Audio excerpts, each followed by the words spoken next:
สมนายชายา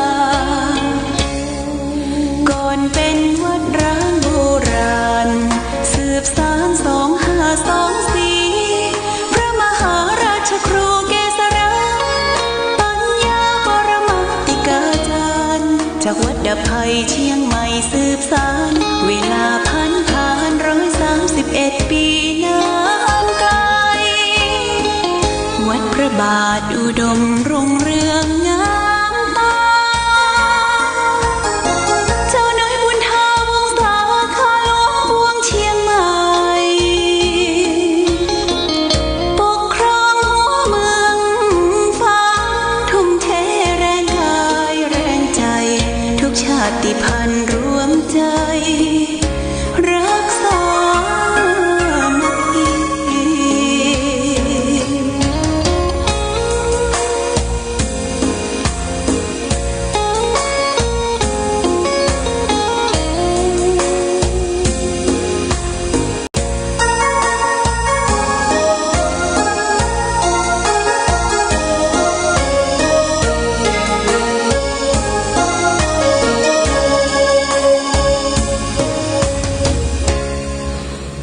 เป็นวัดร้างโบราณสืบสาน2524พระมหาราชครูเกษราปัญญาปรมาติกาจารย์จากวัดดับภัยเชียงใหม่สืบสานเวลาผ่าน131 ปีนานไกลวัดพระบาทอุดมรุ่งเรืองงามตา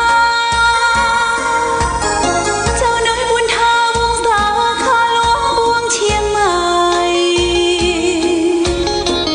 ปกครองหัวเมือง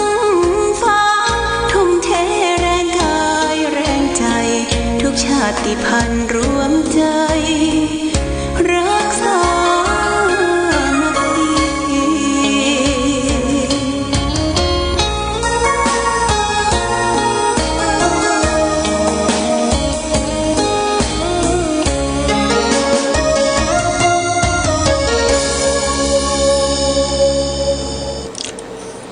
เจริญสุข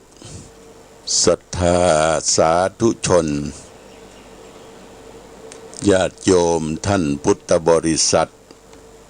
ทั้งหลายวันนี้รายการธรรมประทีปส่องต่างก็ได้มาพบปะกับพ่อแม่พี่น้อง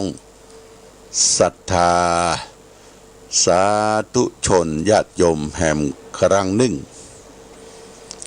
วันนี้เป็นวันศุกร์ที่19 เดือนกุมภาพันธ์พุทธศักราช 2564 ซึ่งตรงกับเดือน6เหนือเดือน4ใต้ขึ้น8ค่ำวันนี้เป็นวันพระวันศีลเป็นวันเดือน6เหนือออก8ค่ำญาติโยมท่านสาธุชนอากาศบรรยากาศนี่ก็ครึ้มฟ้าครึ้มฝนได้ตกลงมาตั้งแต่ตอนแรงตะวานี้เวลาสัก5 โมงครึ่งฝนก็เริ่มตกมาตลอดทั้งคืนก็สิน้ำฟ้าน้ำฝนนั้นถือว่าเป็นน้ำบริสุทธิ์เป็นน้ำอมฤตตกลงจากฟากฟ้าสุราลัยฉโลมไปทั่วทำให้พืชพันธุ์ธัญญาหารเข้ากะไร่นาที่อยู่ที่อาศัยของมนุษย์โลกได้เขียวชอุ่มไปทั่วและก็พืชพันธุ์ธัญญาหารนั่นก็เป็นอาหารของสัตว์ชนิดหนึ่งที่เป็นสัตว์ใหญ่สัตว์โตเป็นวัวเป็นควายเป็นช้างอันนี้สัตว์ทั้งหลายนี้เพิ่งก็กินพืชอาหารถ้าฝนบัดตกฝนแรงแห้งขอดญาติโยมพื้นที่ทั่วไปก็แห้งแล้งขาดน้ำขาดหนอน ขาดน้ำขาดหนองเฮาก็บ่สามารถที่จะอยู่อย่างได้อุดมสมบูรณ์น้ำท่านี่เป็นปัจจัยหนึ่งสำคัญสำหรับชีวิตมนุษย์คนเฮาประเทศต่างๆนอกประเทศเฮาได้ไปหันถิ่นแห้งแล้งอย่างทะเลทรายญาติโยมกว่าจะไปหาน้ำหาท่ามากินมาใจเนี่ยต้องเดินทางไปไก่เสาะหาแหล่งน้ำแต่ว่าบ้านเฮานั่นเป็นบ้านที่อุดมสมบูรณ์บ้านจุ่มเมืองเย็นบ้านเห็นบาล่าบ้านห้าบาลงที่ว่าบ้านห้าบาลงนั่นก็บ้านเฮานี่โรคภัยไข้เจ็บอย่างไวรัสโคโรนาโควิด-19นี่มันก็บ่หนักเหมือนกับต่างประเทศญาติโยมประเทศอื่นนั้นหนักหนาป้าป้านกว่าบ้านเฮาและท่านทั้งหลายแต่นั่นแหละเราก็บ่ควรที่จะได้ประมาทมีสติมีปัญญารู้ในการดำเนินชีวิตของตนเองชีวิตนี่คือเฮาดำเนินมาชีวิตจะต้องอาศัยปัจจัยสี่ปัจจัยสี่นั่นก็คือหนึ่งอาหารสองเครื่องนุ่งห่มสามที่อยู่อาศัยสี่ยารักษาโรคอันดับแรกนั่นก็คือเรื่องของเครื่องนุ่งห่มเครื่องนุ่งห่มนี่ญาติโยมท่านสาธุชนมนุษย์ได้ชื่อว่าเป็นสัตว์ที่เลิศประเสริฐกว่าสัตว์เดรัจฉานมนุษย์เป็นสัตว์ที่มีสติมีปัญญารู้จักละอายแก่ใจรู้จักมีความละอายมีอย่างปกปิดอวัยวะที่สำคัญมนุษย์ถือว่าเป็นสัตว์ที่ประเสริฐแล้วเครื่องนุ่งห่มมีความจำเป็นสำหรับที่เราอยู่ในโลกเนี่ยได้ใจ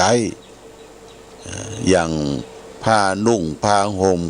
ครอบหัวคัวใบไปที่ไหนก็รู้จักชุมชนรู้จักกิริยาและชุมชนรู้จักการเข้าหมู่ว่าเขาจะแต่งตัวอย่างใดไปที่นั่นที่นี่มันถูกกับกาลสมัยถูกกับวัยเฮานะถูกกับวัยเฮาไม่ใช่ว่าเฮาแก่ตัวมาแล้วไปนุ่งห่มเหมือนกับวัยรุ่นหนุ่มสาวตามยุคตามสมัยตามแฟชั่นของโลกสมัยใหม่ญาติโยมนี่ต้องพอนะต้องพิจารณาบัดเดี๋ยวนี้ญาติโยมท่านสาธุชนเฮาพอวัยรุ่นหนุ่มสาวอย่างกางเกงเนี่ยไปนุ่งกางเกงปุดว่ะไปนุ่งกางเกงปุดหัวเข่ากางเกงที่ไปปุดนั่นปุดนี่หาว่ามันตันสมัยว่ะนี่ก็เป็นตามแฟชั่นของเขาพระพุทธเจ้าท่านสอนว่าเครื่องนุ่งห่มที่เฮาได้ใจตึงวันเนี่ยคือใจเป็นประโยชน์กันเหลือบกันยุงกันหนาวกันเหลือบกันยุงกันหนาวและเครื่องนุ่งห่มนั่นน่ะมันมาติดแปดเปื้อนตัวเฮาเนี่ยเป็นตัวสกปรกนะตัวคนเฮาเนี่ยเป็นตัวสกปรกมีขี้เหงื่อขี้ไขไหลออกมาจากเนื้อหนังมังสังยิ่งบ่ได้อาบน้ำบ่แปรงฟันเนี่ยกินตัวกินปากกินผมเกิดขึ้นทุกเมื่อเชื่อวันแต่เครื่องนุ่งห่มที่เอามานุ่งมาตุ้มมาใจมันก็ติดแปดเปื้อนจากร่างกายของอันเป็นสิ่งที่สกปรกไปแต่ตัวเองบ่เหม็นตัวเก่านะบ่เหม็นตัวเก่าเพิ่นว่ามันสาบกินนะกินตื้อนะมันก็ยัง เอามานุ่งเอามาทะลงมาเป็นตัวเก่าเนี่ยต้องดูตัวเองเข้ากับสังคมสถานที่ต่างๆคือรักษาร่างกายความสะอาดสะอ้านนี่เป็นส่วนหนึ่งเดี๋ยวครับอาศัยปัจจัยส่วนที่หนึ่งปัจจัยส่วนที่สองก็คือมนุษย์คนเราจะต้องอาศัยเรื่องของอาหารการกินการใช้การบริโภคจะกินจะบริโภคอาหารอันใดต้องพิจารณาเหี่ยก่อนนะปัจจัยสี่พิจารณาเหี่ยก่อนอาหารใดที่มันบรรทุกกับโรคมันแสลงกับโรคเนี่ยญาติโยมทางหมอแพทย์หรือท่านผู้รู้ก็บอกว่าจะไปสูบจะไปกินจะไปเล่นจะไปลองจะไปท้องเด้อตะวานี่ก็ไปฮื้อบอกเช็คร่างกายญาติโยมเช็คร่างกายนั่นก็ไปเช็คฟันก่อนเช็คฟันแล้วก็ไปตรวจเลือดเพิ่นก็ผลเลือดว่าโอ้ตุลุงน้ำตาลไข้นักหน่อยเน้อเพิ่นก็ว่าขอยับยั้งชั่งใจเรื่องการฉันอาหารบริโภคอาหารเพื่ออาหารที่มันมีรสจัดก็ดีหรือมันมีมันเค็มพวกเค็มรสจัดและอาหารที่ค้างคืนเนี่ยควรที่จะงดเว้นญาติโยมท่านสาธุชนและก็พวกเนื้อต่างเนี่ยถ้าเว้นได้ก็เว้นเพราะว่ากินปลาเป็นหลักกินผักเป็นรองนะญาติโยมนะผักไม้ไส้เครือที่มันเกิดขึ้นมาจากธรรมชาติที่ได้ถูกแดดถูกลมถูกฝนขึ้นมามันวืดขึ้นมาเนี่ยหน้านี้ผักรู้สึกว่ารสชาติอร่อยนะจะแกงแค่ก็จะแกงผักแกงไม้อย่างผักกาดผักจ้ออย่างต่างๆเนี่ยรสชาติจะดีกินง่ายถ่ายคล่องอันนี้สำคัญเรื่องของการกินการบริโภคพระพุทธเจ้าคือสอนพิจารณาเหี่ยก่อนอย่างเช่นว่าเราไปสำนักปฏิบัติธรรมจะเป็นที่ไหนก็ตามเนี่ยเปิ้นให้ช่วยเหลือตัวเองนั่นจะได้เปิ้นก็มีถ้วยมีจ้อนมีชามไว้เราไปรับถ้วยรับจ้อนไปพิจารณาอาหารแม่ครัวเปิ้นก็ทำสำหรับกับข้าวเอาไว้บนโต๊ะบนหยังเฮาไปรับเข้าแล้วก็ไปรับอาหารข้าวหวานเนี่ยญาติโยมไม่ใช่ว่าสิ่งที่เฮาบ่มักสิ่งที่เฮาบ่ชอบเฮาก็บ่เอาละเนาะแล้วก็อันนี้ข้าพเจ้าชอบข้าพเจ้าเอานักเพียงคนเดียวแล้วคนตั้งหลังเหรอคนตั้งหลังเพิ่นจะกินจะบริโภคเฮาวะเอาเหตุคนเดียวเนี่ยเป็นคนหันประโยชน์ส่วนตัว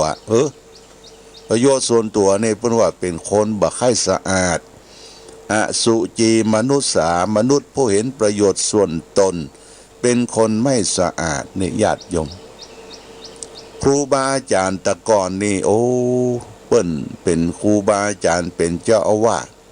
นะเป็นเจ้าอาวาสถ้าเปิ้นไปนั่งฉันในโต๊ะเนี่ยบางทีพระน้อยขยมก็จะต้องมาฉันต่อมากินต่อเปิ้นจะกินอันนั้นน้อยนี่น้อยไม่ใช่ลำเอาจนก้นถ้วยขาวกะงะไม่ใช่ว่าปะโทก็กินน้อยเดียวเพื่อให้ลูกศิษย์ลูกหาขโยมเปิ้นได้กินตัวนะทุกเจ้าเปิ้นพิจารณาอาหารว่ากินนั้นน้อยนี่น้อยพอประทังพอจะอิ่มสัก5 กรัมนี่เปิ้นก็หยุดละเปิ้นบ่กินจะต้องแบนเด้อบ่กินจะต้องแบนกินตึงอืดท้องแล้วก็ไปฉันน้ำดื่มน้ำก็พอดีนี่การบริโภคอาหารก็คือพืชพันธุ์ธัญญาหารต่างๆอันใดที่มันบ่ถูกโรคบ่ถูกกายของเฮานี่ก็บ่ควรที่จะไปบริโภคบ่ควรที่จะไปจิ้มก็คือรู้จักว่า จดจำเอาไว้นะญาติโยมจดจำเอาไว้อย่าไปเผลออาตมานี่บางครั้งโอกาสไปเผลอนะไปเผลอที่เป็นอาหารลำคราวที่แล้วไปที่อำเภอแม่แจ่มเปิ้นตำน้ำพริกต่อโอดต่อตัวบะเล่นนะญาติโยมน้ำพริกต่อนี่เปิ้นตำนะครับเพิ่นมาตำแล้วเนอะน้ำพริกต่อนะตำพริกก่อนตำพริกหนุ่มจีหอมจีแล้วก็ใส่เกลือใส่อย่างสำคัญแล้วก็เอาพริกต่อเข้าลงเปิ้นตำปุ้นตำเพหั่นเป็นตัวและความหั่นเนี่ยความอยากญาติโยมเนี่ยความอยากจะทดลองในตนในตัวเขาว่ามันมีพิษมีภัยก่อตามปกติแล้วจะฉันบ่ได้กินบ่ได้เพราะมันมีโรคมันมีแพ้นะเรียกว่าโรคแพ้สัตว์ขี้กุงก็แพ้น้ำพริกตอกเป็ดตอกก็แพ้รถด่วนก็แพ้นะรถด่วนนอนรถด่วนนั่นก็แพ้เขาก็จิ้มไป3 กำญาติโยมจิ้มไป3 กำจิน้ำพริกต่อนะกีบเอาตัวมาตัวเนอะโอ้อร่อยมันก็ฉันไปเนี่ยเดินทางกลับระหว่างต่างเนี่ยญาติโยมมันเริ่มจะมีหมื่นมีหยังขึ้นมามีหมื่นมีหยังขึ้นมากัดเสียดต้องญาติโยมโอ้ดีบ่ดีจะตายเนอะกัดเสียดต้องก็ต้องเสาะหายาที่แก้ก็คือยาแก้นั่นแหละยาแก้เม็ดดำพ่องยาแก้ดำพ่องยาแก้ลิ่มพ่องเนี่ยพยายามญาติโยมเนี่ยเอาติดไปตัวแล้วก็ยาผงยาหอมนี่เอาติดไปตัวนะยาผงยาหอมเอาติดรถติดลังไปตัวเอาติดถุงย่ามไปตัวเปิ้นเป็นเฮาเอาฮื้อเปิ้นกินแล้วเฮาเป็นเฮาก็ใจเนี่ยก็เลยฉันบ่ได้จำพวกแมลงนะญาติโยมเป็นต่อเป็นขี้กุงเป็นรถด่วนเป็นอย่างฉันบ่ได้แต่เขาไปฝืนน่ะความอยากไปฝืนแล้วก็รับทุกโทษนะรับทุกโทษเกิดขึ้นกับตัวเองนี่ต้องระวังเรื่องการบริโภคการกินการใจนี่เป็นปัจจัยที่2เนี่ยญาติโยมรู้จักยับยั้งชั่งใจกินแต่พอดีใจแต่พอดีดำเนินชีวิตถูกต้องประการที่3ที่อยู่อาศัยที่หลับที่นอนนี่ก็ต้องสำคัญให้สะอาดไม่ใช่รกรุงรังนะญาติโยมเด้ออาตมาก็มาเพี้ยวครัวเนาะเพี้ยวที่นอนเพี้ยวที่ใกล้ทุกเจ้าก็ดีคนแก่คนเฒ่ามักจะเก็บของนั่นก็คืออันใดก็เสียดายเป็นขวดเปล่าเป็นขวดยาเป็น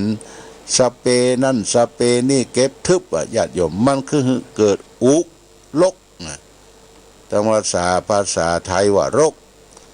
แล้วก็เป็นที่มาของแมลงเนอะแมลงสาบพ่องดันพ่อง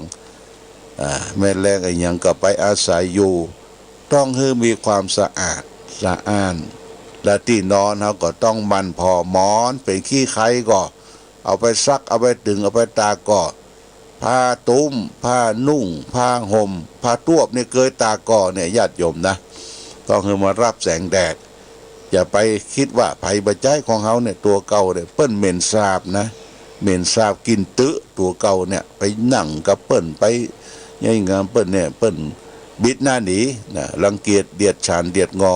เพราะเขามีกลิ่นตัวจากกลิ่นพระจากที่อยู่อาศัยเขา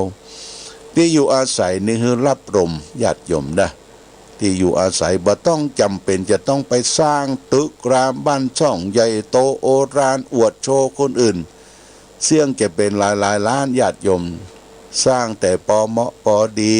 คิดถึงอนาคตในวันข้างหน้าว่าเขาจะแก่จะเฒ่าห้องน้ำห้องท่าก็อยู่ในติดห้องนอนบ่ต้องไปสร้าง2 ชั้น3 ชั้นละญาติโยมชั้นบนมันบ่ขึ้นนะขึ้นบ่ได้แล้วขึ้นบ่ได้จะลุกก็โอยจะนั่งก็โอยนะ บางคนนี่ก็โอ้จำเป็นจะต้องอยู่ในห้องวันค่ำญาติโยมมันบะอุทะดังใจที่จะเดินไปเดินมาได้นี่ที่อยู่อาศัยก็ต้องให้มันสะอาดสะอ้านสะอาดสะอ้านลมให้มันพัดโชยถ้าไม่มีกลิ่นยิ่งคนเฒ่าเอาเนี่ยกลิ่นปัสสาวะป้องกินอย่างป้องเนี่ยมันจังสุมาเด้อมันจังเหี่ยวจดเหี่ยวจิตออกมาเนี่ยญาติโยมมีการกู้คนเด้อมีการกู้คนเมื่อแก่เฒ่าแก่ชราคือพิจารณาโดยสุดท้ายเรื่องของคีรณะเภสัชก็คือปัจจัยที่สี่ก็คือเรื่องยุคเรื่องยาเรื่องรักษาตัวเก่าโลกบเดียวนี้โอ้สัพพะสะปัน10 อันปันอย่างญาติโยมโลกเข้ามาประทังในชีวิตแต่เพิ่งก็มีโรงพยาบาลของรัฐโรงพยาบาลของเอกชนโรงพยาบาลของรัฐนี่ถ้าไปนี่ก็ต้องรอคิวญาติโยมเด้อรอคิวเอาไปนี่เปิ้นมีคิวละเปิ้นนัดหมอนัดหมอทางการถ้าโรงพยาบาลของเอกชนนี่เปิ้นจะบริการเว้ยน้อยแต่เสี่ยงสตางค์เสี่ยงสตางค์นักเพราะว่าเปิ้นแปลงเปิ้นจ้างพยาบาลเปิ้นแปลงนั่นแปลงนี่อำนวยความสะดวกรวดเดียวจริงแต่ต้องเสี่ยงสตางค์อันนี้เรื่องของยุคของยาเปิ้นตกยามาแล้วว่าคือกินครบยากินครบยาที่ใส่ซองกินก่อนอาหารกินหลังอาหารเนี่ยญาติโยมคือกินครบกินบ่ครบเนี่ยมันบ่หายมิตรที่เรียกว่าโรควัดโรคหยังต่างๆไข้เจ็บป่วยพอมันหายแล้วกินได้เกิงเดียวสักเหลือ2 ส่วนบ่กินแล้วเอาไปละคิงคะละไว้ญาติโยมกินบ่เสี่ยงอันนี้การบริหารร่างกายกับสิ่งแวดล้อมนี่เป็นปัจจัยสำคัญนี่ขอฝากเป็นหลักคิดให้แก่ญาติโยมท่านสาธุชนมาณโอกาสนี้เอาละก่อนจากกันวันนี้อนุโมทนากับเจ้าภาพเจ้าศรัทธาที่ได้ช่วยกันให้หอมสังไทยทานสังไทยทานที่ได้ร่วมกันทำบุญในงานส่งน้ำพระเจ้าใหญ่และส่งน้ำเจดีย์ของวัดพระธาตุศรีมหาโพธิโพธารามที่รับปากรับเป็นเจ้าภาพมาก็มีสังฆทานทานชุดละ1,000 บาทก็มีป้อใจแม่คำเกื้อการุณวงศ์อันนี้บ้านหัวฝายสั่ง1 ชุด 1,000 บาทป้อดาบตำรวจสุพจน์แม่จินธนาถาวงศ์บ้านหัวฝายสั่ง 1,000 บาทนายพงศธกรนางพัทธิสกุลสุวรรณพีมลบ้านหนองยาวสั่ง 1,000 บาทแม่บัวพัดกุลันบ้านแม่ศูนย์ต้นซ่านสั่ง 1,000 บาทแม่นิพามุนเทียนบ้านบ่อนปิ่นได้สั่ง 1,000 บาทนางสาวทิลินรัตนดาวธนิชยบุญครูชำนาญการโรงเรียนแม่สูน้อยสั่ง 1,000 บาท